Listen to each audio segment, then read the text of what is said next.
அல்லேலூயா, அல்லேலூயா. கர்த்தர் நல்லவர். இந்த நல்ல ஆராதனை வேலைக்காக கர்த்தரை நான் துதிக்கிறேன், ஸ்தோத்திரிக்கிறேன்.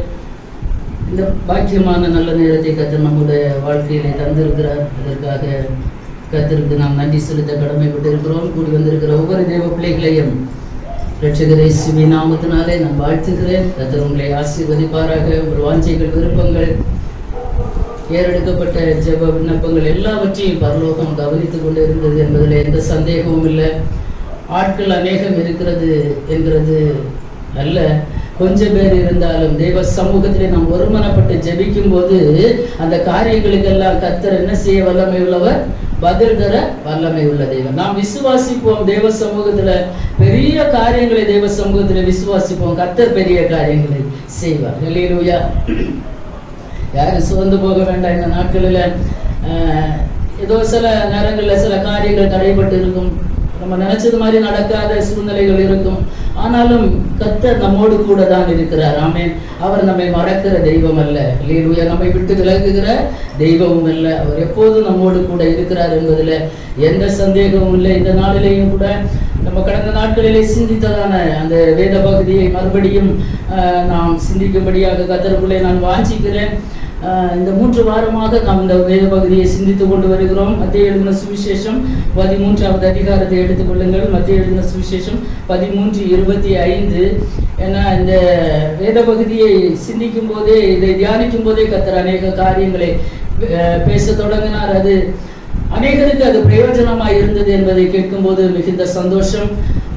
பல இடங்களிலே இருந்து கேட்கிற தெய்வ பிள்ளைகளுக்காக கர்த்தரை துதிக்கிறேன். நம்முடைய தேவன் தூரத்திற்கும் சமீபத்திற்கும் தேவனாகிய கர்த்தர். ஆமென். அல்லேலூயா. இங்கே இருக்கிறவங்க மாத்திரமல்ல, இதை கேட்கிற ஒவ்வொரு தெய்வ பிள்ளைகளுக்காக கர்த்தருக்கு நான் நன்றி செலுத்துகிறேன். தொடர்ந்து கேளுங்க, கர்த்தர் பெரிய காரியங்களை செய்வார்.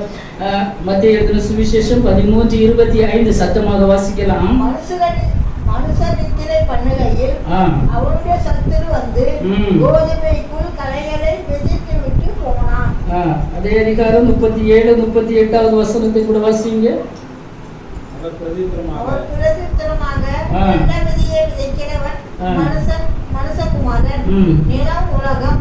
நல்ல விதை ராஜ்யத்தின் புத்திரர், களைகள் பொல்லாதவனுடைய புத்திரர். அந்த கடைசி வசனத்தை கூட வாசிங்க. 43வது வசனம். அப்பொழுது நீதிமான்கள் தங்கள் பிதாவின் ராஜ்யத்திலே சூரியனை போல் பிரகாசிப்பார்கள். கேட்கிறதற்கு காதுள்ளவன் கேட்க கடவன். ஆமென். அல்லேலூயா. கேட்கிறதற்கு காதுள்ளவன் கேட்க கடவன். ஆவியானவர் சபைகளுக்கு சொல்லுகிறதை காதுள்ளவன் கேட்க கடவன். மனுஷன் நல்ல விதையை தான் விதைத்தான். ஆனா அடுத்த வசனத்திலே பார்க்கும்போது மனுஷன் என்ன செய்தானா, இங்க ஒரு மனுஷன் நல்ல விதையை விதைத்து கொண்டிருக்கிறான். கேட்டுக்கொண்டிருக்கிற மனுஷர்கள் பலர் என்ன செய்தாங்க, நித்திரை பண்ணிட்டாங்க. விதைக்கிறது நிலம் உலகம் எல்லாம் கர்த்தர் கரெக்டா சொல்றாரு. நம்ம எல்லாம் எங்க தான் இருக்கிறோம்? இப்போ உலகத்துல தான் இருக்கிறோம். கர்த்தர் நமக்கு என்ன தந்திருக்கிறார்? வார்த்தைகளை தந்திருக்கிறார். ஆமென். இதை நம்ம வாசிக்கணும், கேட்கணும், கவனிக்கணும், கை கொள்ளணும். அப்படி செய்தா நம்ம எல்லாம் பாக்கியவான்கள். அல்லேலூயா. அப்போ மனுஷர் நித்திரை பண்ணுகையில் பிசாசானவன் என்ன செய்தான்? களையை விதைத்தான். இப்போ எங்க தேவ பிள்ளைகள் என்னென்ன செய்றீங்களோ அந்த இடத்துல இன்னொரு ஆசாமி கூட வந்து நிற்கிறாங்க. பிசாசு வந்து நிற்கிறார். தேவ புத்திரர்கள் வந்த இடத்துல பிசாசு என்ன செய்தான்? வந்து யோபு புஸ்தகத்துல நம்ம வாசிக்கும் போது தேவ புத்திரர்கள் ஆண்டவர் வந்து இடத்துல அவனுக்கு அங்க என்ன வேலை?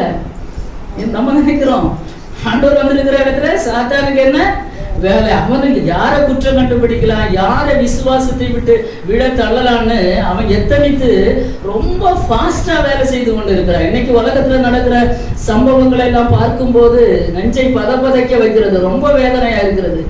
நியூஸ் சேனல் போடவே, வெளிநாட்டு செய்திகளை பார்க்கவே ரொம்ப மனம் வலிக்கிறது, மனசு வேதனையா இருக்கிறது. பாலஸ்தீன்ல காசாயில பாத்தீங்கன்னா ஆகாரத்துக்காக சின்ன பிள்ளைங்க பாத்திரங்களை கொண்டு வச்சுட்டு, ஐயோ அதை சொல்லவே எனக்கு கஷ்டமா இருக்கிறது. நம்ம வீட்டிலேயே பிள்ளைகள் இருக்கிறாங்க. ஆகாரம் நம்ம பிள்ளைகளுக்கு என்ன செய்கிறோம்? வற்புறுத்தி கொடுக்குறோம்.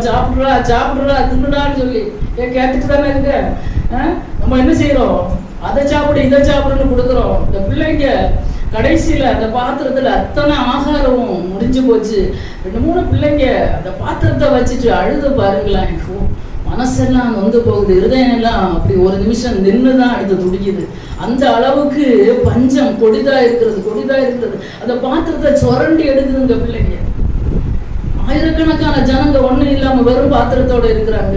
டெய்லி 10 பிள்ளைங்களுக்கு மேல பசியினால என்ன செய்து கொண்டிருக்கிறது, மரித்து கொண்டிருக்கிறது இந்த உலகத்துல தான். இல்லையா, பயங்கரமான சம்பவங்கள் தேசத்துல நடந்து கொண்டிருக்கிறது. ஒரு பக்கம் இந்தியாவுல உத்தரகாண்ட், உத்தரப்பிரதேசம், இன்னும் பல இடங்கள்ல பயங்கரமான தண்ணியினால அழிவு, வீடெல்லாம் அப்படியே புஷ்குன்னு போகுது தண்ணிக்குள்ள. இல்லையா, இதெல்லாம் நினைக்கும் போது, இதெல்லாம் நடக்கும் போது, இவைகள் எல்லாம் சம்பவிக்கும் போது தெய்வ பிள்ளைகள் நன்றாக மிக ஜாக்கிரதை உள்ளவர்களாக நாம் இருக்க வேண்டும். ஏன்னா நம்முடைய மீட்பு சமீபமாய் இருக்கிறது. ஹல்லேலூயா, கர்த்தர் வாசல் படியிலே வந்து விட்டார். ஏன்னா இந்த வசனத்துல வேதத்திலே சொல்லப்பட்ட அத்தனை காரியங்களும், அத்தனை சம்பவங்களும் இன்றைக்கு கண்கூடாக எழுத்தின்படி ஒவ்வொரு இடங்களையும் நடந்தேறி கொண்டிருக்கிறது. இரத்த சாட்சிகள் நடந்து கொண்டிருக்கிறது. ஆண்டவருக்காக வாலிப துடிக்கிற இரத்தங்கள் இன்றைக்கு சிந்தப்பட்டு இந்த உலகத்தை விட்டு போய் கொண்டிருக்கிறாங்க. தைரியமாக நியூஸ் பாருங்க, பேப்பர்ல வாசிங்க, தெரியும் காரியங்கள். தைரியமாக கர்த்தருக்காக நிற்கிறாங்க. ஏன்னா வெளிப்படுத்தின விசேஷத்துல நான் பார்க்கும்போது அங்க ஒரு கூட்டம் மக்கள் பரலோகத்துல ஆரவார சத்தம் எப்படி சொல்றாங்க, ஆண்டவரே, எதுவரைக்கும் பூமியில் இருக்கிறவர்களிடத்துல எங்களுடைய ரத்தத்தை குறித்து நியாய தீர்ப்பு செய்யாமலும் பழி வாங்காமலும் இருப்பீர் என்று இரத்த சாட்சி கூட்டம் அங்கே இருந்து கேட்கிறது. இல்லையா, அப்போ ஆண்டவர் சொல்றார், இன்னும் தொகை என்ன செய்யல, நிறைவாகவில்லை, இன்னும் தொகை. அல்லேலூயா. வசனங்களை வாசிக்கும் போது அந்த அடுக்கமா இருக்கிறது. மிகுந்த பயத்தோடு நான் சொல்லுகிறேன், தாழ்மையோடு சொல்லுகிறேன்.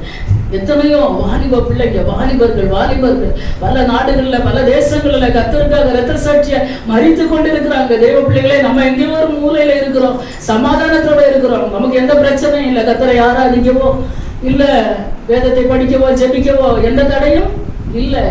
அல்லேலூயா. ஆனா கொஞ்சம் விசாலமாக நம்முடைய கண்களை கொஞ்சம் ஏறெடுத்து பார்த்தோம்னா உலகத்துல நடக்கிற சம்பவங்களை பார்க்கும்போது இந்த காசா பாலஸ்தீன், அதான் ரொம்ப பாலஸ்தீனத்துல காசா அந்த பட்டணம் முழுவதுமாக நாசமாயி ஜனங்கள் கால்வான போக்குல போறாங்க. எங்க போறான்னு தெரியல, எங்க போய் குடியேறன்னு தெரியல. இங்க கொஞ்சம் பேர் நிக்கிறாங்க, அதுல குண்டு வெடிச்சு எல்லா கட்டடங்கள் எல்லாம் போகுது, ஜனங்கள் செத்து போறாங்க, தூக்கிட்டு ஒரு பக்கம் ஓடிட்டு இருக்காங்க, ஒரு பக்கம் ஜனங்கள் செய்வதறியாம. அதுல இந்த சின்ன பிள்ளைங்களை பார்க்கும்போது இருதயம் எல்லாம் அப்படி நொறுங்கி போகிறது. அது பார்க்கவே முடியல. அந்த பசி, அந்த குண்டு மலையினுடைய சத்தம், அந்த குழந்தையோடைய அந்த பெற்றோரும் இல்லை, யாரும் இல்லை. அந்த பிள்ளைங்க தன்னந்தனியா ஓடுறாங்க. அதுல மீடியா கேட்கறாங்க, நீங்க எங்க போறீங்க? அவங்களுக்கு தெரியல எங்க போறாங்க. உயிருக்கு பயந்து ஓடிக்கொண்டிருக்கிறாங்க. இதெல்லாம் சம்பவிக்கும் என்று பரிசுத்த வேதாகமம் நமக்கு எழுதி வைத்திருக்கிறது. ஹல்லேலூயா. 2025 ஆண்டுகளுக்கு முன்பாக பரிசுத்த வேதாகமத்தில் இனிமே சம்பவிக்க போகிற எல்லாம் கர்த்தர் எழுதி வைத்திருக்க, எல்லாம் ஒன்றன் பின் ஒன்றாக நடந்தேறி கொண்டிருக்கிறது. ஹல்லேலூயா. அப்படியானால் தேவ பிள்ளைகளே, இந்த உலகத்திலே கர்த்தர் நமக்கு தந்திருக்கிற நாட்களிலே பரிசுத்தமாய் வாழ்ந்து கர்த்தருக்கு பிரியமாய் வாழ வேண்டும் என்று கர்த்தர் விரும்புகிறார். இந்த உலகத்துல மனம் போன போக்கிலே வாழ்ந்து கொண்டிருந்தார். ஒரு நியாய தீர்ப்பு என்று ஒன்று இருக்கிறது, ஒரு ஆக்கினை ஒன்று இருக்கிறது என்பதை நாம் புரிந்து கொள்ள வேண்டும். ஆமென். அல்லேலூயா. இங்கே வசனத்துக்கு நேராக நான் வர விரும்புகிறேன். அல்லேலூயா. ஜெபித்துக் கொள்ளுங்க. அதாவது உக்ரைன் ரஷ்யா போர் மிக தீவிரம் அடைந்திருக்கிறது. அது மாதிரி இஸ்ரேல் பாலஸ்தீன் இந்த யுத்தங்கள் மிக தீவிரம் அடைந்திருக்கிறது. அல்லேலூயா. எங்க பகின எல்லா நாடுகளும், ஒவ்வொரு நேச நாடுகள் ஒன்று சேர்ந்தாங்கன்னா எப்பதான் யுத்தம் முழுவதுமாக உலகம் முழுசும் வெடிக்கும்னு தெரியாது, எந்த நேரத்திலும் சம்பவிக்கலாம். அதற்கு முன்பாக கர்த்தர் வருவார். ஆமென். அல்லேலூயா. தமக்காக காத்து கொண்டிருக்கிற மனவாட்டியை சேர்த்துக் கொள்ளும்படியாக என் நேசர் வருவார். ஆமென். அல்லேலூயா. அவர் தாமதம் பண்ணார், வருகிறவர் இன்னும் கொஞ்ச காலத்துல வருவார். அவர் தாமதம் பண்ணார். நம்ம எல்லாம் எதுக்கு இப்படி கஷ்டப்பட்டு வேலைக்கு எல்லாம் போயிட்டு அடிச்சு பரண்டு ஓடி வந்து உட்கார்ந்து இருக்கிறீங்களே? அல்லேலூயா. ஏதோ இந்த பிரியாணியை போடுறாங்க இல்ல, அல்லேலூயா, இல்ல சேலையா கொடுக்குறாங்க, இல்ல காசு பணமா கொடுக்குறாங்க, இல்ல எப்படியாவது கர்த்தருடைய வார்த்தைகளை கேட்டு பரிசுத்தத்தின் மேல் பரிசுத்தம் அடைந்து அந்த பரலோக ராஜ்யத்திலே போய் சேர வேண்டும் என்கிறதான ஒரே நோக்கத்தோடு, ஒரே நோக்கம், நம்முடைய எய்ம், நம்முடைய லட்சியம் எல்லாமே ஒன்னே ஒண்ணுதான். எப்படியாகலும் ஹல்லேலூயா. அந்த பரலோக ராஜ்யத்தின் மகிமையை நாம் பெற்றுக்கொள்ள வேண்டும். நம்ம மாத்திரம் இல்ல, நம்ம குடும்பங்க எல்லாருக்கும் சுவிசேஷத்தை தைரியமா சொல்லுங்க. எந்தெந்த வீடுகள்ல போறீங்களோ அங்க எல்லாம் சொல்லுங்க, தைரியமா சொல்லுங்க. குடும்பத்துல நண்பர்களுக்கு யார் யாருக்கு சொல்லணுமோ தைரியமா சொல்லுங்க. தேவ சமூகத்துல போய் நிற்கும் போது கர்த்தர் நம்மிடத்துல கேட்க கூடாது, நீ சொல்லலையேன்னு கேட்க கூடாது. நம்ம கடமை சொல்லக்கூடியது, அவன் ரட்சிக்க கூடியது கர்த்தருடைய வேலை. ஹல்லேலூயா. விதையை போட வேண்டியது நம்முடைய வேலை. பவுல் நட்டாலும் சரி, அப்பல்லோ நீர் பாய்ச்சினாலும் சரி, அதை விளைய செய்கிறது யாருங்க வேலை? கர்த்தருடைய வேலை. அதனால நம்ம வேலையை நம்ம கிளியரா செய்வோம், கர்த்தர் அவருடைய வேலையை கிளியரா செய்வார். ஆமென். ஹல்லேலூயா. அப்போ இங்கே சப்ஜெக்டுக்கு நேராக கடந்து வர விரும்புகிறேன். மனுஷன் நித்திரை செய்த போதோ சத்துரு என்ன செய்தான்? களைகளை விதைத்தான். கடந்த நாட்களை சொன்னது போல பரிசுத்த வேதாகமத்திலே பரிசுத்தவான்கள் நித்திரை பண்ணி இருக்கிறாங்க.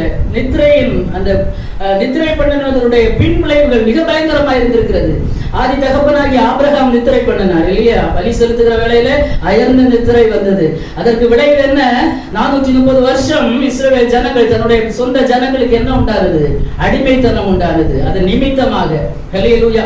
சிம்சோன் நித்திரை பண்ணினான். சிம்சோன் வாக்குத்தத்தத்தின்படி கர்த்தரால் கொடுக்கப்பட்ட ஒரு பிள்ளை சிம்சோன். அவன் நசரேயன். ஆமென். ஹல்லேலூயா. பரிசுத்த ஆவியின் பலத்தை உடைய அந்த சிம்சோன் தெலீலாவின் மடியில அவன் தூங்கினான், படுத்தான். அவனுக்கு அது சந்தோஷமா இருந்தது, அவனுக்கு அது மிகுந்த உற்சாகமா இருந்தது. ஆனா அவனுடைய நித்திரை அவனுடைய அபிஷேகத்தை இழக்க செய்தது. அவனுடைய 2 கண்களும் அவனை விட்டு எடுபட்டு போனது. ஹல்லேலூயா.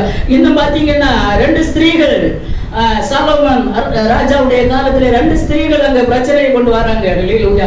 2 பேரும் பிள்ளைகளை பெற்று 2 பேரும் நைட் என்ன செய்தாங்க? தூங்குனாங்க. பிள்ளைகளுக்கு பக்கத்துல தான் தூங்குற தாய்மார்கள். தூங்கி ஒருத்தி என்ன செய்துட்டா? தூக்கத்துல பிள்ளைய. அப்ப தூக்கம் எவ்வளவு? தூக்கம் எவ்வளவு எவ்வளவு கேடுன்னு பாருங்க. தூக்கம். ஒரு பெற்ற தாய் படுத்து புரண்டு படுத்து தம் பிள்ளைய என்ன செய்து போட்டா? கொண்டு போட்டா. அப்போ தூக்கம் ஒரு மனுஷனுக்கு செத்துற மாதிரியே ஆயிடுறான். மனுஷன் தூங்கினவனுக்கு என்னன்னே தெரியல. ஆனா ஆவிக்குரிய தேவ பிள்ளைகளுடைய வாழ்க்கையிலே நான் படுத்து நித்திரை செய்தேன், என் இருதயமோ விழித்திருந்தது. ஆமென். ஒரு விழிப்புள்ள மனவாட்டிக்கு இதுதான் கர்த்தர் தந்திருக்கிற மகிமை. படுத்து நித்திரை செய்தாலும் இருதயம் விழித்திருக்கணும். ஏன் விழித்திருக்கணும்? கதவை தட்டுகிற ஒரு நேசருடைய சத்தம் எப்ப கேட்கணும்னு தெரியாது. எப்பவும் விழித்திருக்கணும். எப்ப கதவை தட்டப்படணும்னு தெரியாது.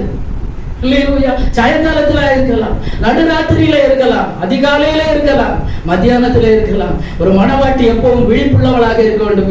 விழிப்பு ரொம்ப அவசியம். விழிப்பு. ஹல்லேலூயா. அந்த மனவாளன் கதவை தட்டும் போது காக்க வைக்க கூடாது. அவர் வரும்போது 1 செகண்ட் தான், கண்ணிமைக்கும் நேரத்துல. ஆமென். ஹல்லேலூயா. மின்னல் கிழக்கிலிருந்து மேற்குல தோன்றி மறைவதற்குள்ள 1 செகண்டுக்குள்ளாக தம்முடைய தூதர்களை அனுப்பி தம்முடைய பிள்ளைகளை கர்த்தர் என்ன செய்வாராம்? சேர்த்துக் கொள்வாராம். அதனால விழிப்பு மிக அவசியம். இனி சிசரா தூங்கினான், அப்படிதானே? சிசரா என்ன சம்பவித்தது?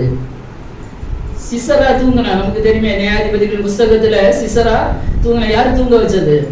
யாகேல் என்ன செய்தா?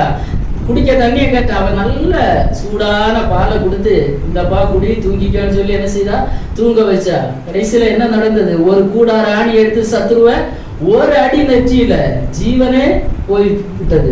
அவன் நினைச்சான், பரவாயில்ல தண்ணி தான் கேட்டேன், பாலையே கொடுத்துட்டா. நல்லா சொகுசா மூடிட்டு போர்த்திட்டு என்ன செய்தா? தூங்குனான்.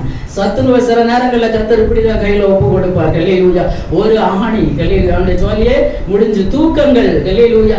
தூக்கம் எவ்வளவு பெரிய பின்விளைவுகளை கொண்டு வருகிறது என்று தேவ பிள்ளைகள் நன்றாக புரிந்து கொள்ள வேண்டும். ஆவிக்குரிய காரியத்துல நான் சொல்றேன். உலக பிரகாரமான தூக்கத்தை சொல்லலைன்னா, இது உலக பிரகாரமான தூக்கம் தான். ஆனா ஆவிக்குரிய காரியத்துல ஒரு மனவாட்டி எப்போது எப்படி இருக்க வேண்டுமா? விழிப்புள்ள ஒரு இருதயம் இருக்க வேண்டுமா? விழிப்புள்ள இருதயம். ஆமென். ஹல்லேலூயா. எப்போ என் நேசர் வருவார், எப்போ கதவை தட்டுவார், எப்போ அந்த எக்கால சத்தம் கேட்கும். இது ஒண்ணு மாத்திரம் தான் ஒரு தேவ பிள்ளைக்கு ரொம்ப வாஞ்சையா இருக்கணும், ஆவலா இருக்கணும், ஆசையா இருக்கணும். ஆமென். ஹல்லேலூயா. இப்போ களையை விதைச்சிட்டான். இனி கடைசியில ஆண்டவர் சொல்றாரு, எல்லாம் வளரட்டும், சேர்ந்துதான் வளரட்டும். கடைசியில ஒரு நியாய தீர்ப்பு, ஒரு ஆக்கினை தீர்ப்பு என்று ஒன்று இருக்கிறது. அது வரைக்கும் என்ன செய்யட்டும்? வளரட்டும். ஆமென். முதலாவதாக களைகளை கட்டி அக்கினியில என்ன செய்வாங்களாம், போடுவாங்களா. நல்ல மணிகளை எல்லாம் களஞ்சியத்திலே சேர்ப்பா. இன்னைக்கு நம்ம நல்ல மணியா இருக்கிறோமா, இல்ல களைகளா இருக்கிறோமா? ஹல்லேலூயா. நம்முடைய வாழ்க்கையிலும் எல்லாரும் 100% பெர்ஃபெக்ட் என்று நான் சொல்ல வரல, சொல்லுகிற நானும் கேட்கிற நீங்களும். ஆமென். எல்லாருடைய வாழ்க்கையிலும் குறைகள் குற்றங்கள் உண்டு. ஆனா அனுதினமும் தேவ சமூகத்திலே நாம் அறிக்கையிட்டு ஒரு கடைசி காலம் எப்படி ஆகலும் சத்துரு ஒரு தேவ பிள்ளையை கீழே இழுத்து தள்ளணும். விசுவாசத்தை விட்டு, தேவ அன்பை விட்டு, கர்த்தருடைய வார்த்தையை விட்டு, விழிப்புள்ள இருதயத்தை விட்டு கீழே இழுத்து தள்ளணும் தான் ரொம்ப பிரயாசப்பட்டு கொண்டிருக்கிறார். அதனால நம்ம ரொம்ப ஜாக்கிரதையா இருப்போம் இந்த நாட்களில். எபிரேயருக்கு எழுதின நிருபம் அதனுடைய 10வது அதிகாரம் 29வது வசனத்தை பார்த்தீங்கன்னா, எபிரேயர் 10:29 அதை சொல்லிவிட்டு அடுத்த பகுதிக்கு போகலாம். நம்ம தேவனுடைய குமாரனை காலின் கீழ் மிதித்து தன்னை பரிசுத்தம் செய்த உடன்படிக்கையின் இரத்தத்தை அசுத்தம் என்று எண்ணி கிருபையின் ஆவியை நிந்திக்கிறவன் எவ்வளவு கொடிதான ஆக்கினைக்கு பாத்திரவானாய் இருப்பான் என்பதை யோசித்து பாருங்கள். தேவனுடைய குமாரன் என்று சொல்லும்போது கர்த்தராகிய இயேசு கிறிஸ்து. ஆமென். அவர் நம்மை தம்முடைய இரத்தத்தினால் பரிசுத்தம் பண்ணி இருக்கிறார். உடன்படிக்கையின் இரத்தம். ஆமென். அதை இன்னைக்கு அசுத்தம் எண்ணி இயேசுவை ஏற்றுக்கொள்ளாமல் ஹல்லேலூயா அவரை மறுதலித்து பின்வாங்கி போன ஜனங்கள், ஹல்லேலூயா, அவரை நிந்திக்கிற ஜனங்கள், ஏற்றுக்கொள்ளாத ஜனங்களுக்கு ஒரு ஆக்கினை தீர்ப்பு வந்து இருக்கிறது என்பதை கடந்த வாரத்திலே நாம் பார்த்தோம். ஆமென். இந்த வாரத்திலே ஹல்லேலூயா வேதத்தை புரட்டி, ஹல்லேலூயா, வேதத்தை புரட்டி விசுவாசத்தை விட்டு வழி விலகி போகிறவர்களுக்கு ஒரு ஆக்கினை தீர்ப்பு இருக்கிறது. ஆமென். ஹல்லேலூயா. வேதத்தை தனக்கு இஷ்டம் போல புரட்டி பேசுவதற்கு அதிகாரம் யாருக்குமே என்ன இல்ல. இந்த வேதத்தில இருந்து ஒரு எழுத்தோ, ஒரு உறுப்போ, ஒரு வார்த்தையோ, ஒண்ணுமே மாத்தி பேசவோ எடுக்கவோ ஒரு மனுஷனுக்கு என்ன கொடுக்கல, கர்த்தர் அதிகாரம் கொடுக்கல. இருக்கிறவராகவே இருக்கிறது மாதிரி நம்ம என்ன செய்யணும், பேசணும். ஹல்லேலூயா. ஆண்டவர் சொல்றார், இதுல ஒன்ன நீ கூட்டுனேன்னா இங்க சொல்லப்பட்ட வார்த்தைகளை எல்லாம் அவர் என்ன செய்வாராம், கூட்டுவாராம். அதனால இதுல இருந்து எதை எடுக்கவும் நமக்கு அதிகாரம் இல்லை. இந்த வசனத்துல இருந்து ஒரு வேர்டை நீங்க எடுத்து பேசுனீங்கன்னா, அதை எடுத்து மாத்தினீங்கன்னா, ஆண்டவர் அவருடைய ராஜ்யத்திலிருந்து நம்முடைய பேரை என்ன செய்வாராம், நீக்கி போடுவாராம். ஆமென். ஹல்லேலூயா. ஆமென். 1 தீமோத்தேயுவின் புத்தகம் 5வது அதிகாரம் 12வது வசனம், தீத்து 3:10-11 எடுங்க பாப்பா, யாராவது சீக்கிரமா. 1 தீமோத்தேயு 5:12, தீத்து 3:10-11. ஹல்லேலூயா. முதலில் கொண்டிருந்த விசுவாசம் விடுவதனாலே ஆக்கினைக்கு உட்படுவார்கள். நம்ம ரட்சிக்கப்பட்ட காலத்திலே ஒரு விசுவாசம் நமக்கு கொஞ்சம் அதிகமாக தான் இருக்கும். எல்லாருக்குமே ரட்சிக்கப்பட்டு தேவனோடு கூட அபிஷேகம் பெற்று ஆண்டவருக்குள்ள வரும்போது இருக்கிறதான தேவ அன்பு, அந்த விசுவாசம் ரொம்ப எப்படி இருக்கும், அதிகமா தான் இருக்கும், அதிகமா இருக்கும். ஆமென். ஹல்லேலூயா.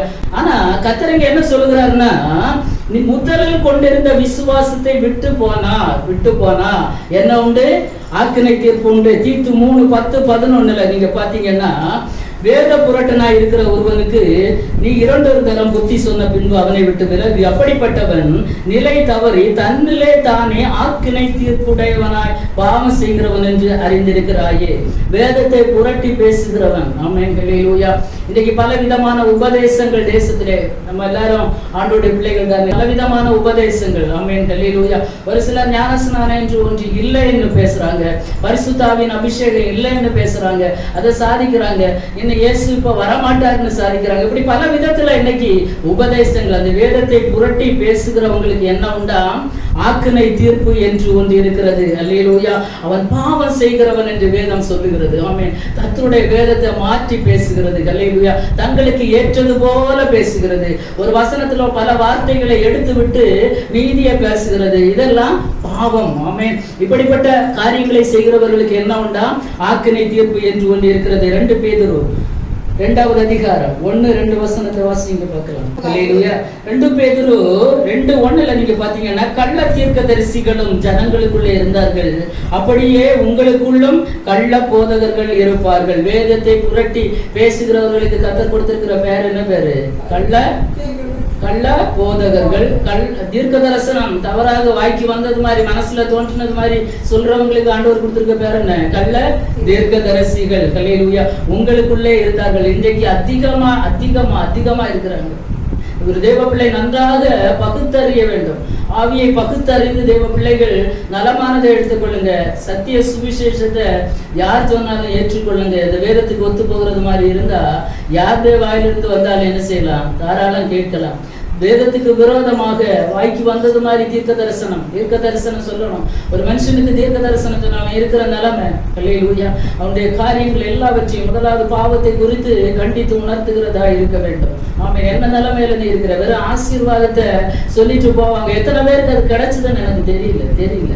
அல்லேலூயா. இந்த வேத புத்தகம் தான் நமக்கு தீர்க்க தரிசனம். இந்த தீர்க்க தரிசன புஸ்தகம், இந்த தீர்க்க தரிசன வசனத்தை கேட்கிறவனும் வாசிக்கிறவனும் கை கொள்ளுகிறவனும் பாக்கியவான். இந்த தீர்க்க தரிசனம், இதுதான் தீர்க்க தரிசனம். தீர்க்கதரிசிகள் இருக்கிறாங்க, இல்லைன்னு நான் சொல்ல வரல. எல்லாமே சரி என்று நாம் எடுத்துக்கொள்ள முடியாத ஒரு காலத்திலே வந்திருக்கிறோம். அப்படியே கள்ள போதகர்கள் இருக்கிறாங்க. அவர்கள் கேட்டுக்கு ஏதுவான வேத புரட்டுகளை தந்திரமாய் நுழைய பண்ணி, ஆமே அல்லேலூயா, ஜனங்களுக்குள்ள தந்திரமா என்ன செய்யறாங்க? நுழைய பண்ணுகிறாங்க. அது சொன்ன உடனே அந்த ஜனங்களை பிரைன் வாஷ் பண்றாங்க. அப்படியே இப்படிதான் அது ஈஸியா, ரொம்ப கடினமான. பிள்ளைங்களுக்கு ஸ்கூல்ல சில நேரங்களில் கொஸ்டின் பேராகிராஃப் கொஸ்டின் பிள்ளைங்களுக்கு சொல்லி கொடுக்கும்போது சொல்லுவாங்க, டீச்சர் கொஞ்சம் சுருக்கிதாங்களேன், கொஞ்சம் என்ன செய்தாங்க, சுருக்கிதாங்களேன். இப்போ நாங்கள் என்ன செய்வோம்னா, அதில் ரொம்ப இம்பார்ட்டண்ட்டான பாயிண்ட்ஸ் தவிர மிச்சத்தை கொஞ்சத்தை என்ன செய்திருவோம், எடுத்துருவோம். அது எங்களுக்கு டீச்சர்ஸுக்கு அதிகாரம் உண்டு. ஆனா பைபிள்ல யாருக்குமே அதிகாரம் இல்லை. ஹல்லேலூயா. எதை எடுக்கவும் எதை சேர்க்கவும் நமக்கு அதிகாரம் இல்லை. இதுல இருக்கிறது போல போதிக்கதான் என்ன இருக்கிறது, அதிகாரம் இருக்கிறது. ஹல்லேலூயா. இன்னைக்கு தந்திரமா பேசுறாங்க. நய வசனிப்பினால அன்பா போயிருந்து பேசி பேசி பேசி பேசி பேசி பேசியே ஒரு மனுஷனை வடிவு போக செய்கிற அனுபவங்கள் இன்னைக்கு இருக்கிறது. கள்ள போதகர்கள் ஹல்லேலூயா வேத புரட்டுகளை தந்திரமாய் நுழைய பண்ணி தங்களை கிரயத்துக்கு கொண்ட ஆண்டவரை மறுதலித்து, அப்படி பண்ணுகிறவங்க என்ன செய்யறாங்களா, தங்களை கிரயத்துக்கு கொண்ட இரத்தத்தினால் சம்பாதித்த தங்களை அந்த தெய்வத்தை என்ன செய்கிறாங்களா, மறுதலித்து தங்களுக்கு தீவிரமான அழிவை வருவித்துக் கொள்கிறார்கள். எப்படிப்பட்ட அழிவு வருமா, சொல்லவே பயமா இருக்கிறது. தீவிரமான அழிவு.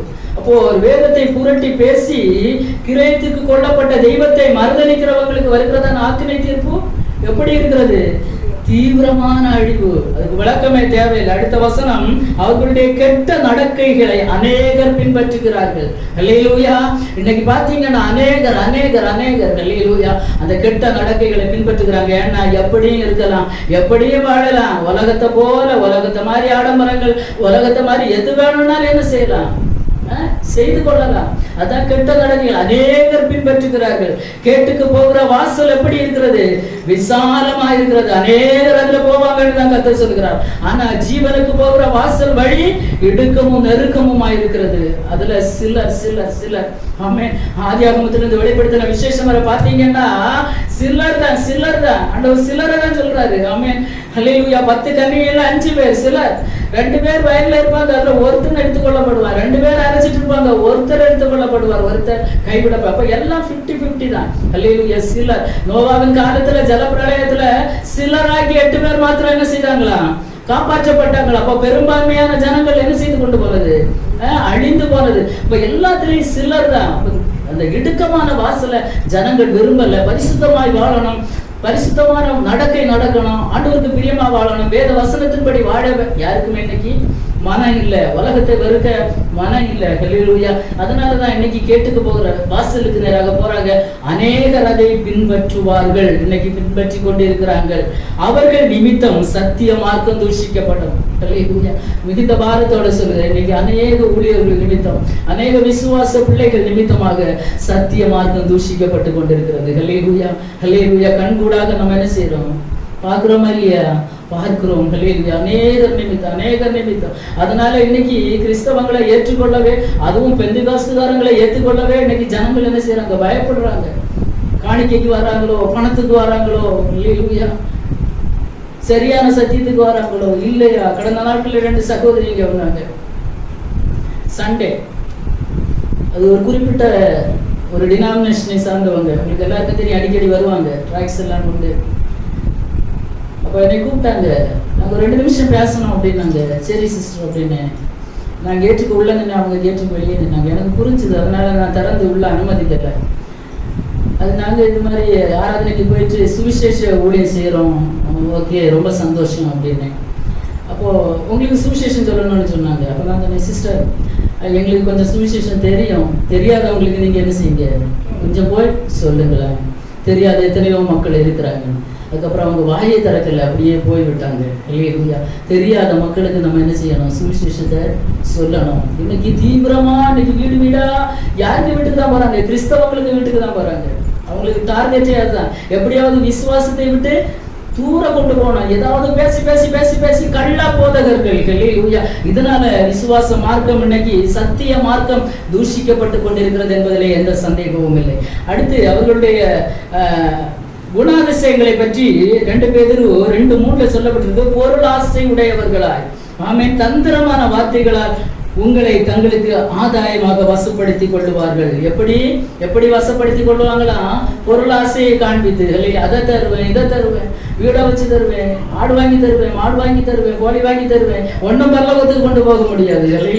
பரலோகத்துக்கு போக வேண்டிய வேலையை யார் காண்பிச்சு தராங்களோ அந்த இடத்துக்கு நேராக என்ன செய்யுங்க? கடந்து போங்க. எந்த இடத்துலயும் போய் சத்தியத்தை கேட்கலாம், சுவிசேஷத்தை கேட்கலாம், தப்பு இல்லை. அங்க அது கொடுக்குறாங்க, இது கொடுக்குறாங்க. இந்த அழித்து போகிற உலக பொருளை மட்டும் கொடுத்து அதை மட்டும் அது தர்றது வாங்கிக்கலாம், தப்புன்னு சொல்ல வரலங்க. இதையே தொழிலா இன்னைக்கு வச்சிருக்கிறாங்க. தந்திரமான வார்த்தைகளால் உங்களை தங்களுக்கு ஆதாயமாக வசப்படுத்திக் கொள்ளுகிறார்கள். பூர்வ காலம் முதல் அவர்களுக்கு விதிக்கப்பட்ட ஆக்கினை அமர்ந்திருக்காது, அவருடைய அழிவு உறங்காது. இப்படிப்பட்டவர்களுக்கு என்ன ஒன்று இருக்கிறது? ஆக்கினை தீர்ப்பு ஒன்று இருக்கிறது. நியாய சங்கம் உட்கார்ந்து இருக்கும் போது இன்னைக்கு மிக துரிதமாக இப்படிப்பட்ட ஜனங்கள் என்ன செய்யறாங்க? ஒவ்வொரு வீடா போய் ஜனங்களை ஏமாத்தி கொண்டு இருக்கிறாங்க. ஆனா ஒன்றை நினைச்சு கொள்ள வேண்டும், சத்திய வசனத்துக்கு விரோதமாக வேதத்தை புரட்டி பேசின அனுபவங்கள் இருக்குமானால் மனம் திரும்ப வேண்டியது அவசியம். நியாய தீர்ப்பு என்று ஒன்று இருக்கிறது. அந்த நாளிலே ஆண்டவருக்கு முன்பாக போய் நிற்கும் போது தெரியாது என்று யாரும் சொல்ல முடியாது. நியாய சங்கத்துக்கு முன்பாக, நியாய சங்கம் உட்கார்ந்து இருக்கிற அதற்கு முன்பாக புஸ்தகங்கள் திறக்கப்படும் போது யாரும் எனக்கு தெரியாது என்று சொல்ல முடியாது. தேவ பிள்ளைகளே, இது நமக்கு அனுகிரக காலம், இதே நமக்கு ரட்சணிய நாள். நாம் மனம் திரும்ப வேண்டிய கட்டாயத்திலே இருக்கிறோம் என்பதில் எந்த சந்தேகமும் இல்லை. இன்னும் அடுத்த ஒரு வசனத்தை நான் வாசிக்க விரும்புகிறேன். மத்தேயு சுவிசேஷம் 5வது அதிகாரம் 22வது வசனம். மத்தேயு எழுதின சுவிசேஷம் 5வது அதிகாரம் 22வது வசனம். சகோதரனை பகைக்கிறவங்க கூட ஆக்கினைக்கு என்ன செய்ய மாட்டாங்களா? தப்ப மாட்டாங்களா? உங்களுக்கு சொல்லுகிறேன், சகோதரனை நியாயமில்லாமல் கோபித்துக் கொள்பவன் நியாயத்திற்கு ஏதுவாய் இருப்பான். தன் சகோதரனை வீணன் என்று சொல்லுகிறவன் ஆலோசனை சங்கத்திற்கு ஏதுவாய் இருப்பான். மூடனே என்று சொல்கிறவன் எரிநகரத்துக்கு ஏதுவாய் இருப்பான். அல்லேலூயா, அல்லேலூயா. நம்ம எத்தனை தடவை இந்த வார்த்தைகளை வாசித்து இருக்கிறோம். இந்த வசனத்தை வாசித்த போது எனக்கே கொஞ்சம் பயம் ஆயிடுச்சு. நம்ம சகோதரங்கள்ட்ட எப்படி பேசுவோம்? ரொம்ப கேஷுவலா என்னெல்லாம் பேசுவோம், நமக்கே தெரியும் இல்லையா? வசனம் சொல்லுகிறது, நான் உங்களுக்கு சொல்லுகிறேன், தன் சகோதரனை நியாயம் இல்லாமல் கோபித்துக் கொள்ளுகிறவன், ஆமென், நியாயம் இல்லாமல் கோபித்துக் கொள்கிறவன் நியாய தீர்ப்புக்கு ஏதுவாய் இருப்பான். அல்லேலூயா. நமக்கு எல்லாருக்குமே யார் உண்டு? சகோதர சகோதரிகள் உண்டு. அது மட்டும் இல்ல, உடன் பிறந்தவர்கள் இல்லாவிட்டாலும் நமக்கு சபையில வர பிள்ளைங்க, நம்ம சொந்த பந்தங்கள் எல்லாரும் சகோதர சகோதரிகள். நியாயம் இல்லாமல் கோபித்து கொண்டோம்னா நமக்கு என்ன உண்டாம்? நியாய தீர்ப்பு உண்டாம். சகோதரங்க தானே, அக்கா தானே, தங்கச்சி தானே, அண்ணன் தானே, தம்பி தானே, அப்படின்னு சொல்லி நியாயம் இல்லாம கோபித்து கொண்டோம்னா என்ன உண்டாம்? நியாய தீர்ப்பு உண்டாம். தன் சகோதரனை வீணன் என்று சொல்லுகிறவன் ஆலோசனை சங்க தீர்ப்புக்கு ஏதுவா இருப்பான். வீணன் என்று சொல்லுகிறவன். நம்ம அடிக்கடிதான் நம்ம பேச்சு வழக்கிலே சொல்லுமே, உனக்கு என்ன தெரியும், நீ சும்மா இரு, இதெல்லாம் நம்ம சொல்ற வார்த்தைகள் தானே. சகோதரங்கள்ட்ட சகோதர சகோதரிகள் உண்டா சிஸ்டர்? உண்டு தானே, இல்லையா? அதிகமா பேசிட்டு இருந்தோம் நினைச்சல, உனக்கு என்ன தெரியும், வாய மூடு, இங்க என்ன சொல்லி இருக்கு வசனத்துல? ரொம்ப பயமா இருக்கு. சகோதரனை வீணன் என்று சொல்லுகிறவன் ஆலோசனை சங்க தீர்ப்புக்கு ஏதுவாயிருப்பானா. இது எல்லாத்தோட மிக படபடக்கிற ஒண்ணு கடைசியில இருக்கிறது. மூடனே என்று சொல்லுகிறவன் எரி நரகத்துக்கு ஏதுவாயிருப்பான். மூடனே சும்மா சர்வ சாதாரணமா சொல்லுவோம், போ லூசு, அப்படிதானே, உனக்கு என்ன தெரியும் சொல்லுவோமா சொல்ல மாட்டோமா? அப்போ இனிமே பார்த்துதான் பேசணும். நம்ம சகோதரங்கள் எல்லாம் கூடும்போது, பிள்ளைகள் கூடும்போது, 4 பேர் கூடுற இடத்துல சர்வ சாதாரணமா நம்ம பேசுகிறோம். நான் என்ன சொல்றேன், நீங்க எப்படின்னு தெரியல. சர்வசாதாரணமா சில வார்த்தைகளை நம்ம என்ன செய்வோம், உபயோகிப்போம். எதனால உபயோகிக்கும்? அவங்க மேல இருக்கிற அந்த பற்று, பாசம், அதெல்லாம் கணக்குல இங்க இல்லை, அதெல்லாம் கணக்குல இல்லை. ஹல்லேலூயா. மூடனேன்னு சொன்னேன்னா என்னதான் உண்டா எதி? அப்ப நரகத்துக்கு போறதுக்கு வேற பாவம் ஒண்ணும் பெருசா ஒண்ணும் செய்ய வேண்டாம். சகோதரன் என்னன்னு சொன்னா போதும். அப்போ பைபிள் வசனங்கள் எவ்வளவு, கர்த்தருடைய வார்த்தை எப்படி நியாயம் இருக்கும். நம்ம எல்லாம் நினைச்சிட்டு இருக்கிறோம் பரலோகத்துல ஏசப்பா வந்தாருன்னா சத்தம் முதல்ல நமக்கு தான் கேட்கும். நம்ம நான் என்னை பார்த்து நானே சொல்றேன், இதெல்லாம் என்னுடைய வாழ்க்கையில இருக்கிற சில நேரங்கள்ல எல்லாம் சேர்ந்து பேசும்போது அவர்கள் மேல இருக்கிற அந்த நம்ம அவங்க மேல வச்சிருக்கிற அந்த என்ன சொல்ல நிமித்தமாகவும் பாசம் அதிகமாகும் போதும் சில வார்த்தைகளை ரொம்ப கேஷுவலா என்ன செய்யறோம், பேசுறோம். இல்லை மனம் திரும்ப வேண்டியது அவசியம். ஆமே, எரி நரகத்துக்கு தப்பவே மாட்டாங்க, தப்பவே முடியாதான். அப்ப சகோதரங்கள்கிட்ட பேசினாலும் இனிமே அளந்துதான் பேசணும். விசுவாசிங்க கிட்ட பேசினாலும், நண்பர்கள்ட்ட பேசினாலும், வேலை செய்கிற இடங்கள்ல நம்முடைய பேச்சு எல்லாம் எப்படி இருக்கணும்? அப்போ உடனே நினைக்கணும், ஆண்டவரே இப்படி சொல்லி இருக்கீங்க இல்லையா, மூடனேன்னு சொல்லக்கூடாது, நியாயம் இல்லாமல் கோபம் கூட கொள்ளக்கூடாது. நியாயத்துக்கு சில நேரம் கோபம் கொள்ளுகிறோம், அந்த கோபத்தின மிகுதினால மூடனே என்று என்ன செய்கிறோம் சொல்றோம். அந்த வார்த்தைகள் நம்முடைய வாயிலிருந்து எல்லாரும் பாவம் செய்து தெய்வ மகிமையற்று வந்தது. நல்லவங்க யாரும் இல்லை. ஆனா மேக்சிமம் ஒரு பரிசுத்தமான வாழ்க்கை, இதெல்லாம் வேதத்துல இருக்கிறது. ஆண்டவரே இப்பேற்பட்ட அனுபவம் என் வாழ்க்கையில இருந்தா அதை விட்டு மனம் திரும்ப நான் விரும்புகிறேன். பெரியவங்களோ சின்னவங்களோ ஆண்டவருடைய வசனத்துக்கு முன்பாக எல்லாரும் ஈக்குவல், எல்லாரும் சமம். எல்லாரும் இந்த வசனத்தை என்ன செய்துதான் ஆக வேண்டும், கேட்டுதான் ஆக வேண்டும். மத்தேயு எழுதின சுவிசேஷம் 12வது அதிகாரம் அதனுடைய 36, 37வது வசனங்களை வாசிங்க.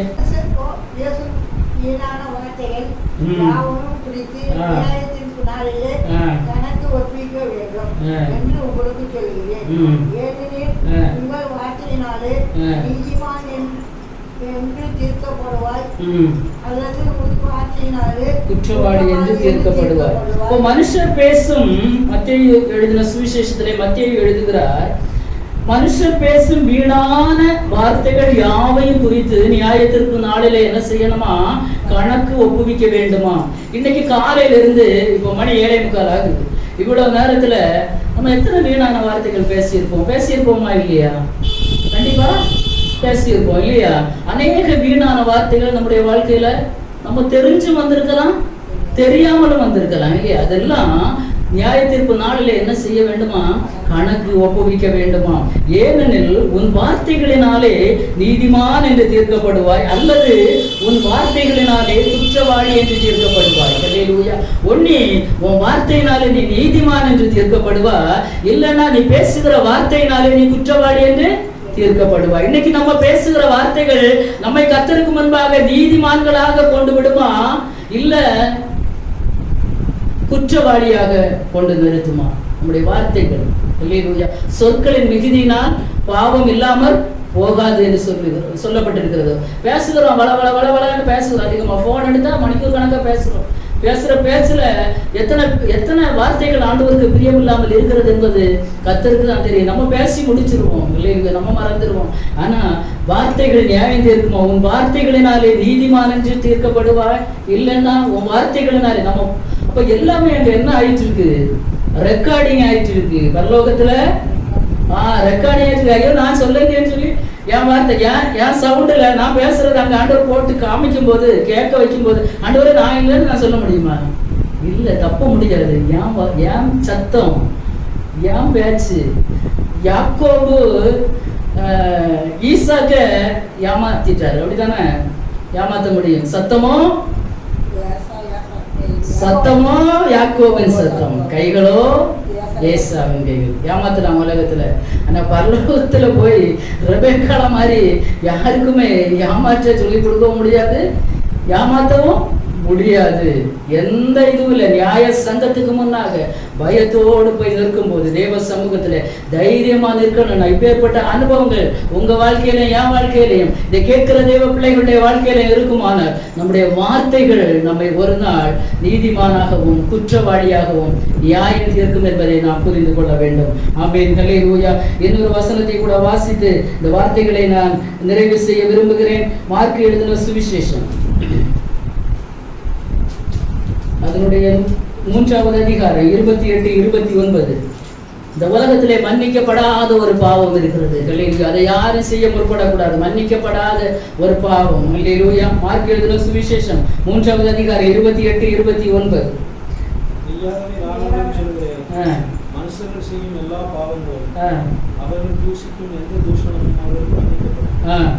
ஒருவன் பரிசுத்தாவிற்கு விரோதமாக தூஷணம் செய்வானாகி அவன் எந்தெந்தைக்கு மன்னிப்படையாமல் நித்திய ஆக்கிரமிப்பு உள்ளாயிருப்பான். அல்லேலூயா. பரிசுத்த ஆவியானவருக்கு விரோதமாக ஒருவன் பாவம் செய்வானானால் அது மன்னிக்கவே படாது. அல்லேலூயா. அல்லேலூயா. நான் உங்களுக்கு சொல்லுகிறேன், மனுஷர்கள் செய்யும் எல்லா பாவங்களும் அவர்கள் தூஷிக்கும் எந்த தூஷணங்களும் அவர்களுக்கு என்ன செய்யப்படுமா? மன்னிக்கப்படுமாம். ஆனா ஒருவன் பரிசுத்த ஆவிக்கு விரோதமாக தூஷணம் சொல்வானாகில் அவன் என்றென்றைக்கும் மன்னிப்படையாமல் நித்திய ஆக்கினைக்கு உட்படுவான். அல்லேலூயா. இன்னைக்கு எத்தனையோ பேர் பரிசுத்த ஆவியானவருக்கு விரோதமாக கிரியை செய்து கொண்டிருக்கிறாங்க. அல்லேலூயா. பரிசுத்த ஆவி இல்லை என்று ஒரு கூட்டம், அந்நிய பாஷை இல்லைன்னு ஒரு கூட்டம். அல்லேலூயா. பல விதத்துல ஆவியானவருக்கு விரோதமாக கிரியை செய்து கொண்டிருக்கிறாங்க. இதை கேட்கிற தேவ பிள்ளைகளை, அல்லேலூயா, யார் பரிசுத்த ஆவியானவருக்கு விரோதமாக எந்த வார்த்தையும் நான் சொல்லக்கூடாது. எந்த வார்த்தை மனசுல கூட என்ன செய்யக்கூடாது, நினைக்க கூடாது. அந்த பாவம் என்ன செய்யப்படாதான்? மன்னிக்கப்படாதான். ஒரு ஆக்கினை தீர்ப்பு என்று ஒன்று இருக்கிறது. அவர் தேற்றரவாளன் இயேசு இந்த உலகத்துல மரித்து உயிர்த்தெழுந்து பரலோகத்துக்கு போன பிறகு அந்த தேற்றரவாளனை நமக்கு அனுப்பி தந்தார். அல்லேலூயா. அவர் இந்த உலகத்துல நம்மோடு கூட பயணித்துக் கொண்டிருக்கிறார். நம்முடைய கஷ்ட நேரத்துல, நம்முடைய நெருக்க நேரத்துல, நம்முடைய கண்ணீர் நேரத்துல நம்மை தாங்கி அரவணைத்து ஆற்றி தேற்றுகிற ஒரு தேற்றரவாளன். அவருக்கு விரோதமாய் பாவம் செய்யாதபடிக்கு ஒவ்வொரு தெய்வ பிள்ளைகளை எச்சரிக்கையா இருக்க வேண்டும் என்று பரிசுத்த வேதாகமம் நமக்கு சுட்டி காண்பிக்கிறது. அப்படி யாராவது தூஷித்தீங்கன்னா, விரோதமா பேசுனீங்கன்னா ஒரு ஆக்கினை தீர்ப்பு என்று ஒன்று இருக்கிறது என்பதை யாரும் மறந்து விட வேண்டாம். இன்னொரு வசனத்தை கூட வாசிப்போம். மல்கியா தீர்க்கதரிசன புஸ்தகம் 3வது அதிகாரம் 5வது வசனம். நியாய தீர்ப்பு செய்யும்படி உங்களிடத்தில் வந்து சூனியக்காரருக்கும் விபசாரருக்கும் பொய்யானை இடுகிறவர்களுக்கும் எனக்கு பயப்படாமல் விதவைகளும் திக்கற்ற பிள்ளைகளும் ஆகிய கூலிக்காரன் கூலியை அபகரித்துக் கொள்கிறவர்களுக்கும் பரதேசிக்கு அநியாயம் செய்கிறவர்களுக்கும் விரோதமாய் தீவிரமாக சாட்சியாயிருப்பேன் என்று சேனைகளின் கர்த்தர் சொல்லுகிறார். நியாய தீர்ப்பு செய்யும்படி கர்த்தர் வரும்போது சூனியம் செய்கிறவங்க, இன்னைக்கு சூனியம் ரொம்ப செய்துட்டு இருக்காங்க. அதிகமாக தேவ பிள்ளைகளுக்கு விரோதமாக சூனியம் செய்கிறவங்களே எச்சரிக்கையா இருங்க, ரொம்ப கவனமா இருங்க. நியாய தீர்ப்பு என்று ஒன்று இருக்கிறது. அல்லேலூயா. சூனியக்காரருக்கும் விபசாரக்காரருக்கும் பொய்யானை இடுகிறவர்களுக்கும் ஏற்கனவே நம்ம அதை படித்தோம். இன்னும் எனக்கு பயப்படாமல் விதவைகளும் திக்கற்ற பிள்ளைகளும் ஆகிய கூலிக்காரரும் கூலியை அபகரித்துக் கொள்ளுகிறவர்களுக்கும். கர்த்தருக்கு பயப்படுகிற பயம் இல்லாம திக்கற்ற பிள்ளைகளுக்கும் விதவைகளுக்கும் கொடுக்கிற கூலியை அபகரித்துக் கொள்ளுகிறவர்களுக்கும் பரதேசிக்கு அநியாயம் செய்கிறவர்களுக்கு விரோதமாக தீவிரமான சாட்சியை கர்த்தரே சாட்சியா இருப்பாரு. ஆமாமே. இன்னைக்கு விதவைகள், பரதேசிகள், திக்கற்ற பிள்ளைகளுக்கு யாரும் இல்லைன்னு நினைச்சு ரொம்ப அநியாயம் செய்கிற அநேகர் இருக்கிறீங்க. தயவு செய்து மனம் திரும்புங்க. கர்த்தர் சாட்சி கொடுப்பாரு. வேற எந்த சாட்சியும் தேவையில்லை. பரலோகத்தின் தேவன் அவர்களுக்கு சாட்சியாக சில இடங்கள்ல சில காரியங்களை நம்ம பார்க்கும்போது நீதிமன்றம் தானாக முன் வந்து இந்த வழக்கை என்ன செய்கிறது, எடுத்து விசாரிக்கிறதுன்னு நம்ம பேப்பர்ல பாக்குறோம் இல்லையா? யாருமே மிக முக்கியமான சில காரியங்களை உலகமே பார்த்து இது தவறு என்று சொல்லும் போது எந்த மனுஷனும் வாதாட தேவையில்லை. உலகத்திலே நீதிமன்றம் தானாக முன் வந்து இந்த வழக்கை எடுத்துக்கொள்கிறது. அப்படியானால் பரலோக நீதிமன்றத்திலே இயேசு தாமாக முன் வந்து விதவைகளுக்கும் பரதேசிகளுக்கும் திக்கற்ற மக்களுக்கும் இன்னைக்கு அநியாயம் செய்கிறவங்களுக்கு வழக்கு இல்ல, கர்த்தர் சாட்சியா இருப்பாராம். அல்லேலூயா. யாரும் அந்த நாள்ல மறைய முடியாது, மறைக்கவும் முடியாது. ஆகவே ஜாக்கிரதையாக இருக்கணும். கூலிக்காரருடைய கூலியை அபகரித்துக் கொள்ளக்கூடாது. யாக்கோபு தன்னுடைய நிருபத்தில் எழுதும்போது 5வது அதிகாரம் 4வது வசனம், இதோ உங்கள் வயல்களை அறுத்த வேலைக்காரருடைய கூலி உங்களால் அநியாயமாய் பிடிக்கப்பட்டு கூக்குரல் இடுகிறது. அறுத்தவர்களுடைய கூக்குரல் சேனைகளுடைய கர்த்தரின் செவிகளில் பட்டது. ஆமென். ஆமென் அல்லேலூயா. இன்னைக்கு வேலை செய்து கூலி கொடுக்காம கூலி வேலை செய்கிறவர்களை அலைய விடுறீங்களே, அவங்களுடைய கூக்குரல், அவங்க பேசுகிற பேச்சு தேவ சமூகத்துல போய் எட்டி இருக்கிறது. ஒரு நியாய தீர்ப்பு என்று ஒன்று இருக்கிறது. கடைசியாக உபாகமத்தின் புத்தகம் 24வது அதிகாரம் 15வது வசனத்தை யாராவது சத்தமா வாசிங்க பார்க்கலாம். உபாகமம் 24:15. வேலை செய்த நாட்களில் பொழுது போகும் முன்னே அவன் கூலி அவனுக்கு கொடுத்து விட வேண்டும். அவன் ஏழையும் அதன் மேல் ஆவலுமாயிருக்கிறான். அவன் உன்னை குறித்து கர்த்தரை நோக்கி முறையிடுவான். அது உனக்கு பாவமாகும். வேலை செய்த நாளில தானே பொழுது போகும் முன்னே, சூரியன் அஸ்தமிக்கு முன்னே அவன் கூலி அவனுக்கு என்ன செய்ய வேண்டுமா? கொடுத்து விட வேண்டுமா? இன்னைக்கு கூலிக்காரல போட்டு அலைய வைக்கிறாங்க. இன்னைக்கு வா, நாளைக்கு வா, அடுத்த நாள் வா. அல்லேலூயா. கையில காசை வச்சுட்டு கூலி கொடுக்காம யாராவது இருக்கிறீங்கன்னா கூலிக்காரனுடைய கூலியை கொடுங்க. அல்லேலூயா. அவன் ஏழையும் அதன் மேல் ஆவலுமா இருக்கிறான். அவன் நினைப்பா, இன்னைக்கு இந்த காசை வாங்கிட்டு போய் தான் நான் வீட்டுல என்ன செய்யணும், அன்றன்றைக்கு உள்ள ஆகாரத்தை சாப்பிடணும். பிள்ளைகள் மனைவி பார்த்து கொண்டு இருப்பாங்க. அவன் வியாகுலப்பட்டிருப்பான். வேலை செய்து முடிச்சுட்டு களைப்போடு கூலி கிடைத்தால் அந்த சந்தோஷம் அவனுடைய வாழ்க்கையில இருக்கும். கூலி கொடுக்காத பட்சத்துல என்ன நடக்குமா? அதை கொடாவிட்டால் அவன் உன்னை குறித்து கர்த்தரை நோக்கி முறையிடுவான். யாரை பார்த்து முறையிடுவானா?